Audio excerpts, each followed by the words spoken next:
Hello out there, my name is Esther Zak, your host. I am back, and as you always say, this is a platform where it's an open platform where you can come in with your questions, with your comments, with your answers, with your feedback. Remember, it is also a free space where you can come in and pour out your heart without fear of being victimized. So because we are here to help one another with the questions that bother us in life. We want to lead lives that are, satisfying, and for that reason, don't fear to come out if you have questions, if you have concerns. We will be able to work things around. So today I have another question from one of us, and the question reads, what are some of the coping mechanisms for dealing with panic attack? What are some of the coping mechanisms for dealing with panic attack? And probably somebody is asking, what is panic attack? I would say that panic attack is a sudden and an intense episode of fear that is mostly characterized with physical symptoms. I don't know whether you've ever been given this sudden news and you feel like you've lost breath, you're sweating, you're shaking. These are some of the things that come when you're given that sudden message, and that is what we are basically calling panic attack. In case you find yourself in that position, or you're with someone and they happen to get a panic attack, what can you be able to do? Before I take us to the general general techniques that we can be able to put in place, I would first of all want to encourage someone that if you have panic attacks that are so recurring or they are so frequent, it is important for you to seek help from professionals. There are people who are well trained for that and they can be able to help you through, because it could actually be a sign of a panic attack disorder. So it is not normal that it happens to you too many times, and probably without very valid or very significant reasons. However, in this session, we'll be going through some of the general techniques that you could use to be able to cope with it or to be able to manage.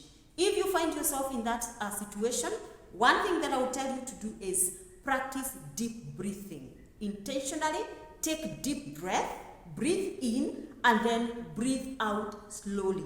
You breathe in, then you breathe out slowly, and especially through your mouth. When you do this, it helps to regulate your breathing and also helps to calm your nervous system. Then, of course, your mind is able to come back to shape and you're able to think more precisely. So that is one. Another one is mindful meditation. Mindful meditation. In our earlier video, we already talked about mindful meditation, but this is also coming again as a way to cope with the panic attack. What I'll tell you is that focus on the present situation without bias. Remember, when we are hit with this sudden news, our mind tends to go to the extreme. Probably somebody tells you, your friend, your relative got an accident. Your mind tends to go towards, could they have died? They could be seriously injured. Will they get well? So many things come through. So at this point, just push your mind toward thinking at the present situation, like in terms of this person needs help, and after help, be positive in the outcome. So mostly, a panic attack is characterized by emotional and attention biasness, distorted and more than often negative, So it is your responsibility. Try and push towards the positive. When the negatives come, try and rephrase them with something that is positive as far as that situation is concerned. In simple, we are saying stop overthinking and overthinking towards the negative side.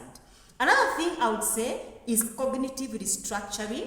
Cognitive restructuring. Remember, our thoughts influence our emotions. Whatever you think. Have you ever sat somewhere at some point, you think about probably sad things that ever happened to you, or things that are not working, until you find yourself tearing? It is your thoughts that led you towards that. So it is important to challenge the thoughts that come to you, and in place, you rephrase them or reframe them with a more realistic perspective, looking at things from a more realistic perspective. So that is what we call cognitive restructuring. And something else is something we call grounding techniques. Grounding techniques have also been found to be helpful in case of panic attack.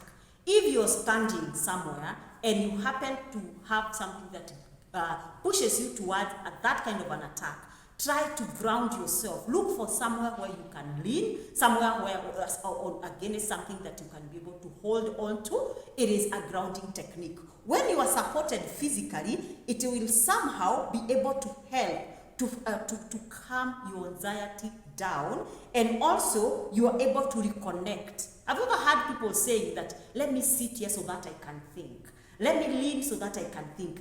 If there is a way it calms you down, the anxiety, the overwhelming feeling of anxiety goes down, and with that you are able to help, or you are able to think more significantly in the positive way. Some of the practical ideas on grounding or grounding techniques is you can do the breathing and also count. Yeah, you can also do counting and do it loudly. It will be able to help. You can look into some of the things, probably look out for a particular color and try seeking that color.